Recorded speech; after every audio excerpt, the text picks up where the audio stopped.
고린도전서 15장 57절 58절 말씀입니다. 고린도전서 15장을 부활장이라고 하지요. 우리 마지막 부분을 한번 살펴보도록 합니다. 57절과 58절 말씀을 함께 같은 목소리로 읽도록 하겠습니다. 자, 시작. 우리 주 예수 그리스도로 말미암아 우리에게 승리를 주시는 하나님께 감사하노니 그러므로 내 사랑하는 형제들아 흔들리지 말고 항상 주의 일에 더 힘쓰는 자들이 되라. 이는 너희 수고가 주 안에서 헛되지 않은 줄 아느니라. 믿음의 눈이 아닌 이성적 관점으로 보면 솔직히 예수님께서 부활하셨다 이 사실을 믿기가 어렵습니다. 안 믿는 것이 훨씬 더 이성적인 것 같고 더 고상한 것 같고 더 상식적인 것 같습니다. 그래서 복음을 막론하고 예수님께서 부활하셨다 이 사실을 안 믿으려고 하는 사람들이 훨씬 더 많지 않습니까? 그런데 성경을 주의 깊게 살펴보면 예수님께서 부활하셨다라고 하는 것을 절대 부인할 수가 없게 됩니다. 사도 바울은 오늘 본문에서 변론을 하죠. 부활이 없다면 예수님도 부활하지 못했을 것이고 부활이 없다면 하나님께서 예수님을 살리지 않으셨을 것이고 부활이 없다면 아무도 부활의 소망을 가질 수 없을 것이고 부활이 없다면 우리의 믿음은 다 쓸데없는 것이고 부활이 없다면 우리는 거짓말쟁이가 되는 거고 부활이 없다면 세상에서 가장 불쌍한 사람은 예수 믿는 사람이다. 이렇게 지금 변론을 하는 겁니다. 예수님께서 부활하셔서 오늘도 살아계시기 때문에 우리 예배가 아름다운 것이고 우리가 주님의 날을 지키면서 하나님 앞에 경배하는 것이 우리의 행복의 비밀이 되는 겁니다. 예수님이 부활하셔서 살아계시기 때문에 우리가 이 세상에서 여러 가지 모양으로 살아갑니다. 때로 힘들고 어렵고 못 배우고 못 가진 모습으로 살아가지만 상관없이 항상 꿈과 희망을 가지고 사는 겁니다. 예수님이 살아 부활하셨기 때문에 우리가 이 세상에서 감당할 수 없는 어려움을 만난다고 할지라도 낭망하지 않고 일어서서 믿음으로 인생길을 헤쳐나가는 것이죠. 예수님의 부활은 부인할 수 없는 절대 진리요 절대 사실이라는 겁니다. 그래서 예수 믿는 사람들은 살만 나는 거잖아요. 그래서 항상 범사에 감사하게 되는 거고 항상 기뻐하는 삶을 살게 되는데 이것이 바로 예수 믿는 사람의 모습 아닙니까? 예수님이 살아계심을 믿고 그 살아계신 예수님이 나의 구주가 되시고 그 살아계신 주님이 나와 함께 계신다. 그것을 믿는 부활신앙은 필립 얀시가 고백한 것처럼 이 세상에 돌이킬 수 없는 것도 돌이키는 능력을 우리에게 가져다 줍니다.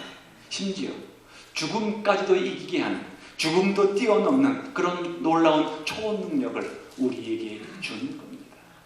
곧 예수님의 부활을 믿으면 그 부활의 은혜가 내 마음속에 임하게 되고 그 임하는 하나님의 부활의 은혜 때문에 내 삶이 소망을 갖고 내 삶이 변화되는 능력을 경험하게 되는데 부활의 주님이 우리 마음속에 임하면 우리가 어떤 변화된 삶을 살 수 있습니까? 오늘 본문이 우리에게 교훈하는 것이 뭐예요? 먼저는 죽음을 승리자의 눈으로 바라보게 된다는 거예요. 다시 한번 57절 말씀을 보십시오. 우리 주 예수 그리스도로 말미암아 우리에게 승리를 주시는 하나님께 감사하노니.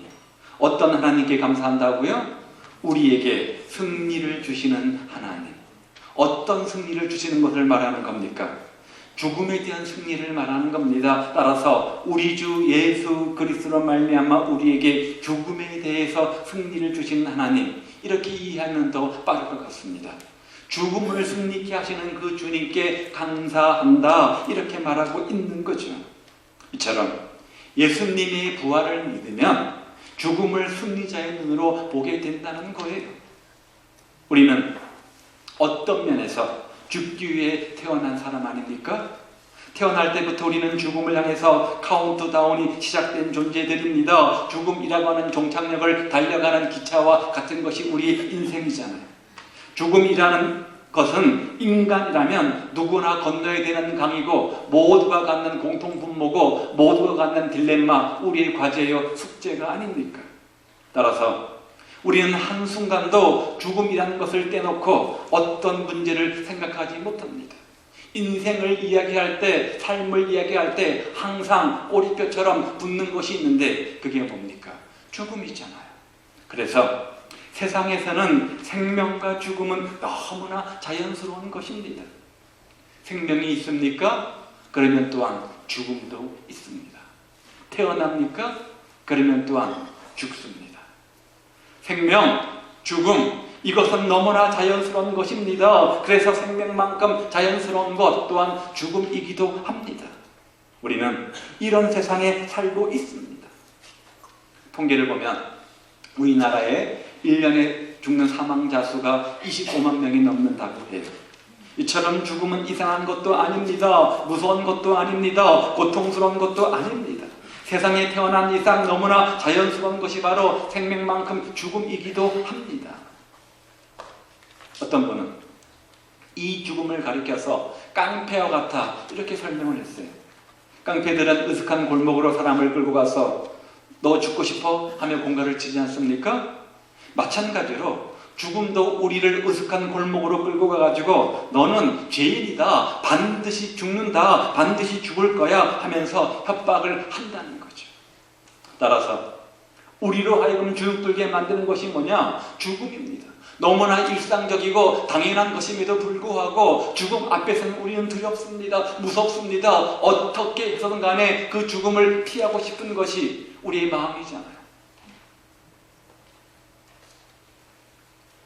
그래서 죽음은 어떤 면에서 무서운 것입니다. 피하고 싶은 겁니다. 그래서 너도 죽을 거야, 반드시 죽을 거야 하는 죽음의 공갈이 사실이 아니길 증명하고자 얼마나 우리가 애를 쓰며 노력합니까? 이 죽음의 문제를 극복하고 해결하고자 얼마나 우리가 노력하며 애를 쓰고 온갖 방법을 총동원합니까?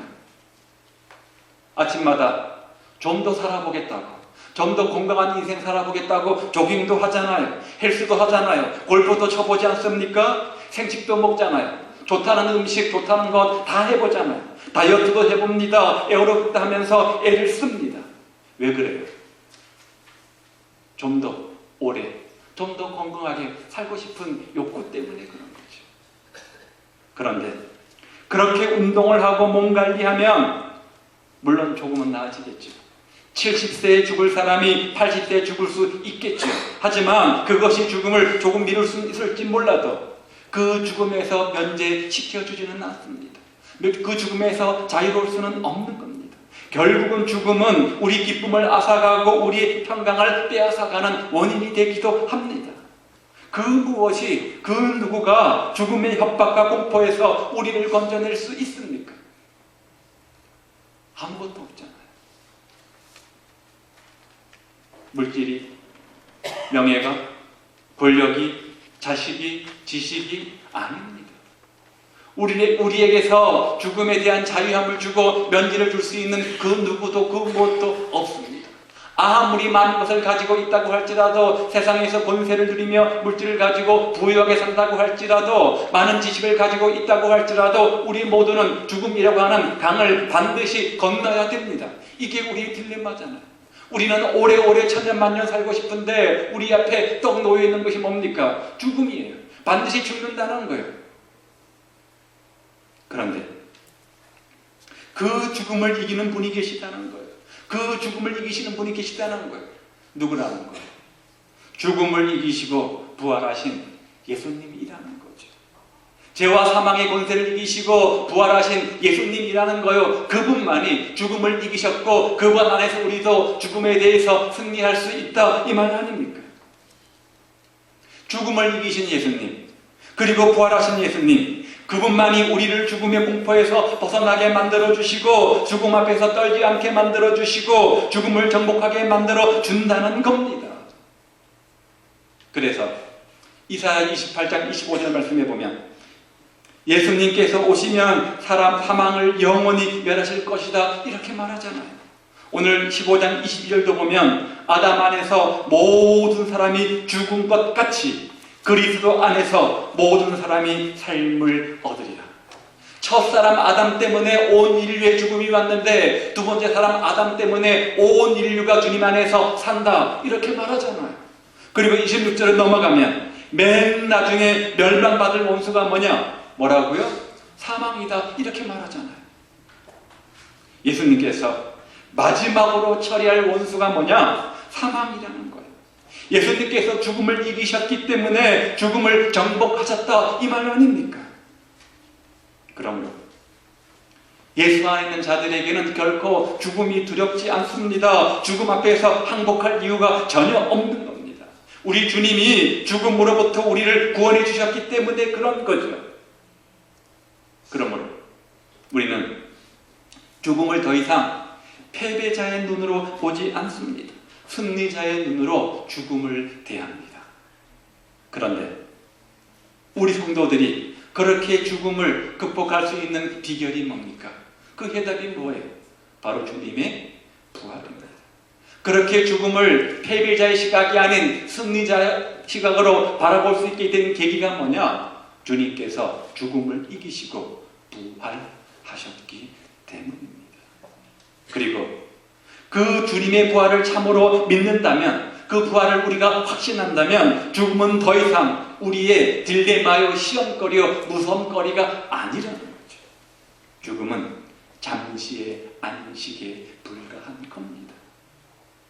그런 안식을 두려워할 사람이 어디 있어요? 어젯밤 여러분 잠자리에 드셨죠? 잠자리에 들면서 불안하고 초조하고 공포에 사로잡힌 분 계십니까? 아마도 없을 겁니다. 왜요?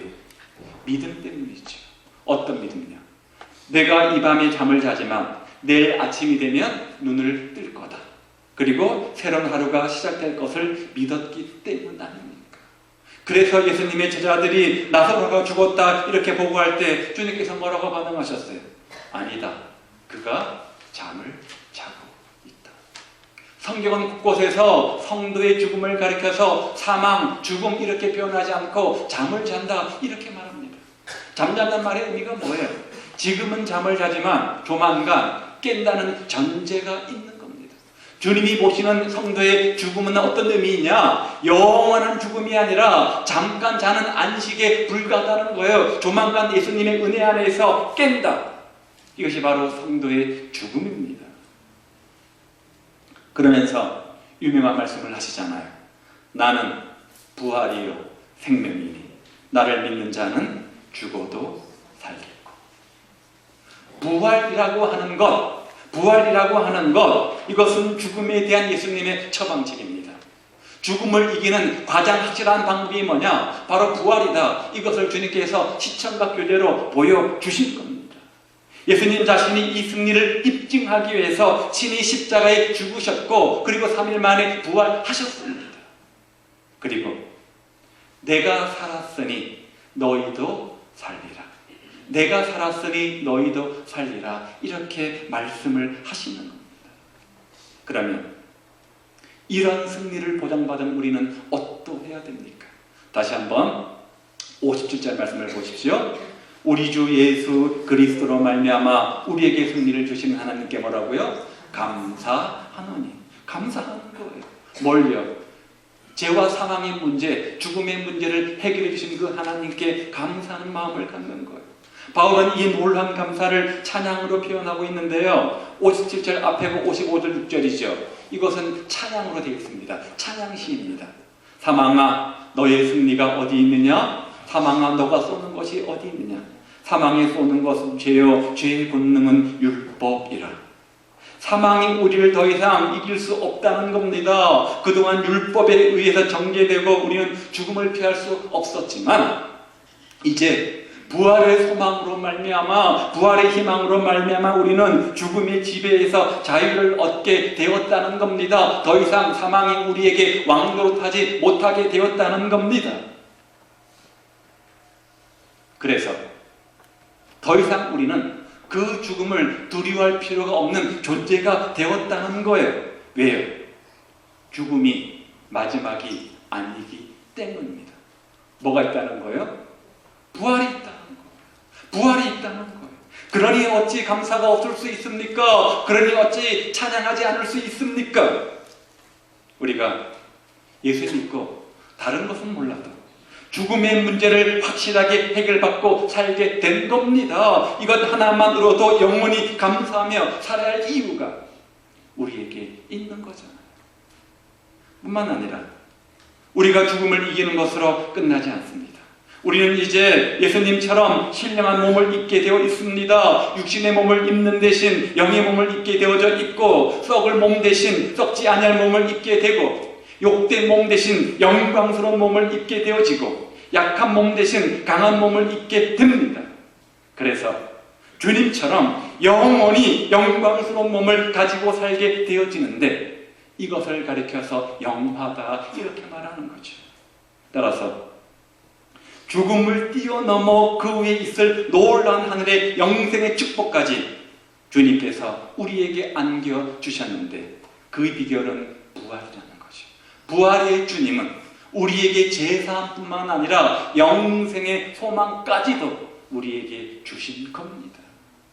십자가의 죽음이 죄사함의 초점이 있다고 한다면 부활의 주님은 영생의 초점이 있는 거죠.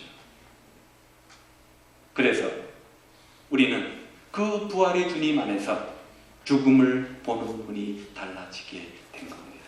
물론 언젠가 우리는 육신의 죽음을 맞이할 겁니다. 인간으로 태어난 이상 반드시 우리는 육신의 죽음을 맞이했습니다. 우리는 죽습니다. 그러나 이제 그 죽음을 보는 우리 시각은 패배자의 시각이 아니라 승리자의 시각이라는 거예요. 그러므로 예수 믿는 사람들은 담대합니다. 죽음 앞에 놓여 있어도 천사처럼 활짝 웃을 수 있고 어린이처럼 기뻐할 수 있는 겁니다.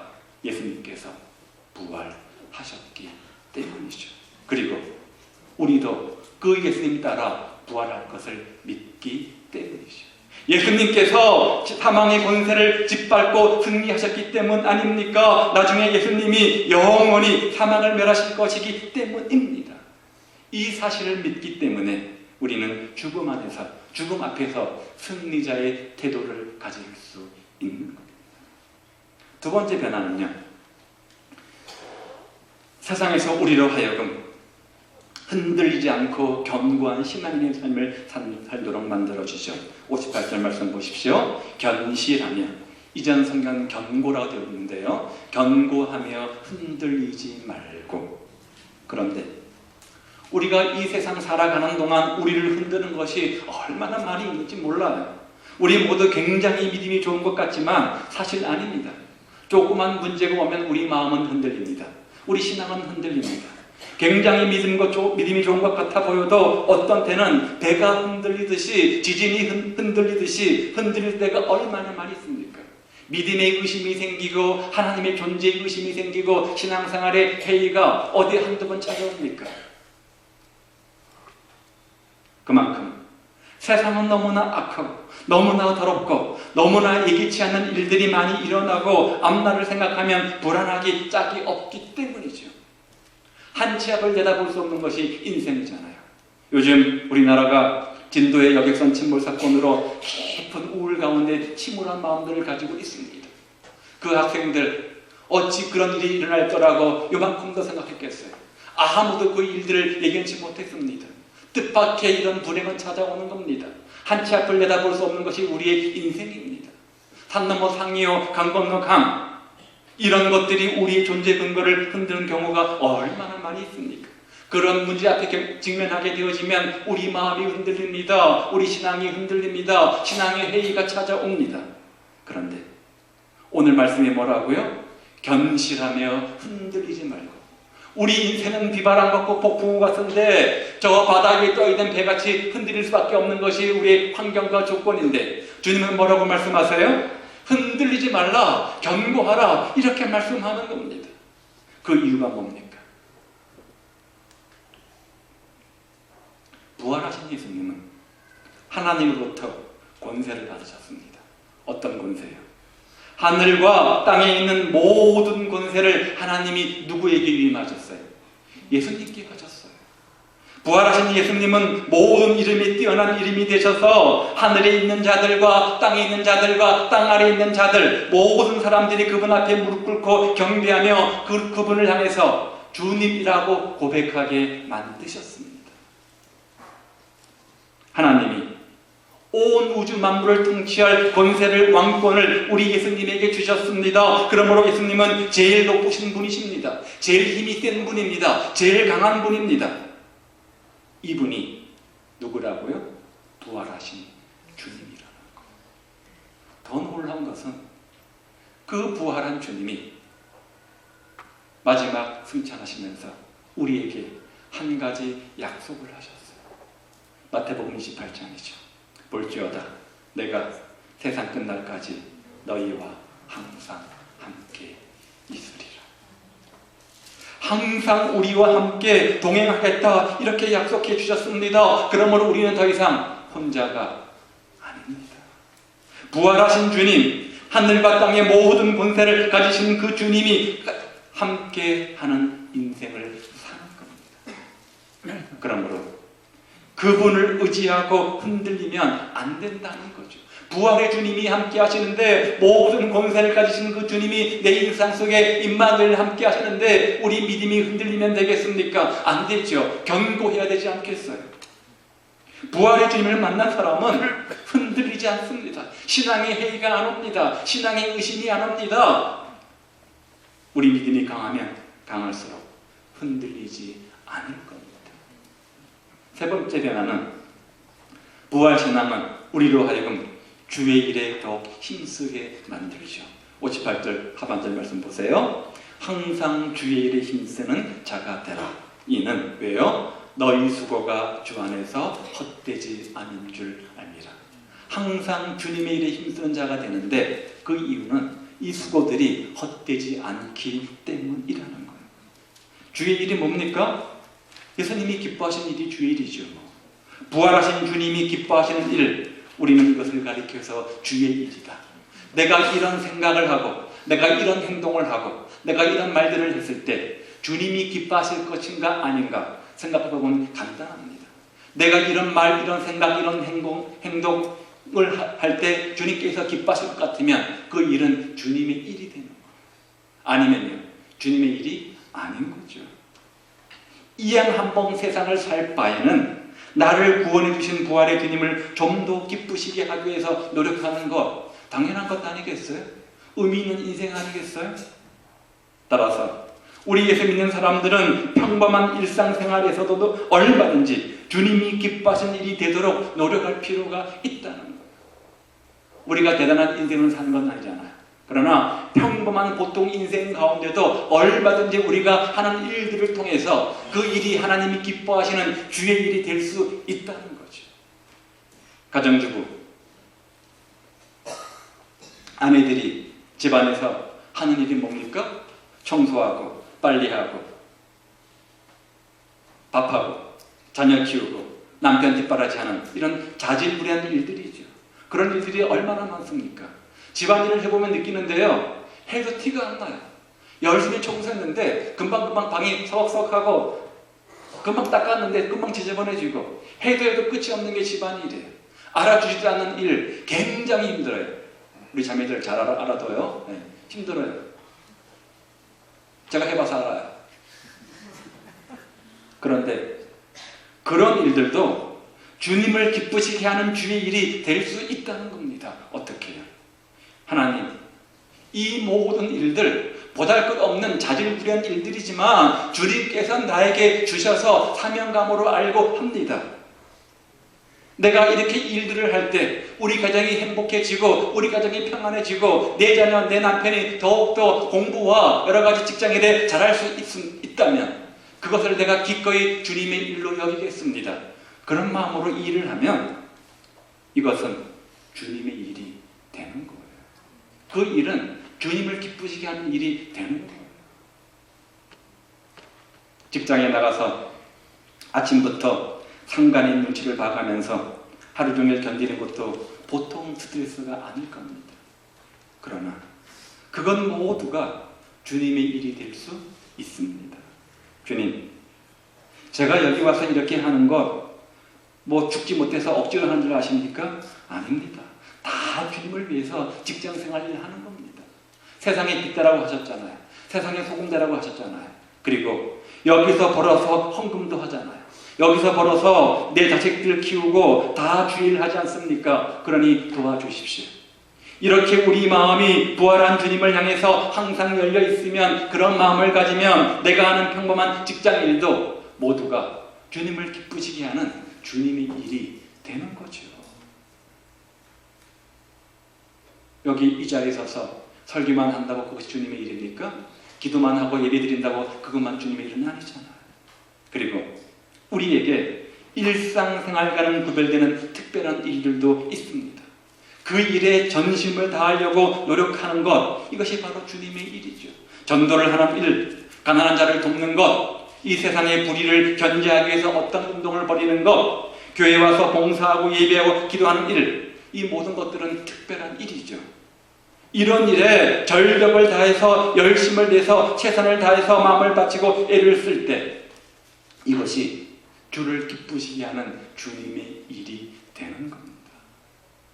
아무튼 예수님이 부활하셔서 오늘 우리와 함께 계시고 이 온 우주의 주가 되시고 장차 우주 만물 가운데 충만하게 되실 것을 믿는 사람은 그 주님이 기뻐하는 일에 우리 마음을 쓰게 되어져 있습니다.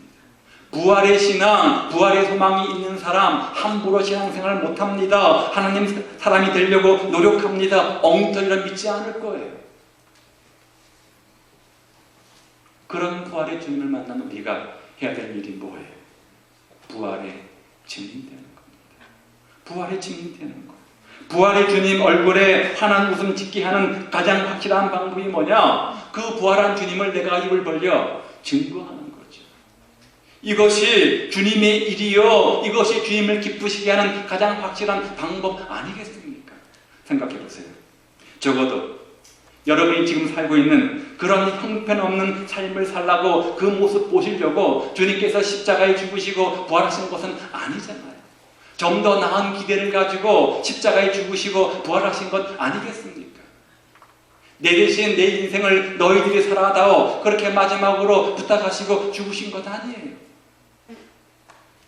사랑하는 여러분, 예수 부활을 믿으시기 바랍니다. 부활 소망을 가지시기를 바랍니다. 예수 부활을 믿으면 죽음을 보는 눈이 바뀌게 되어집니다. 패배자의 시각에서 성공자의 눈으로, 승리자의 눈으로 바뀌게 됩니다.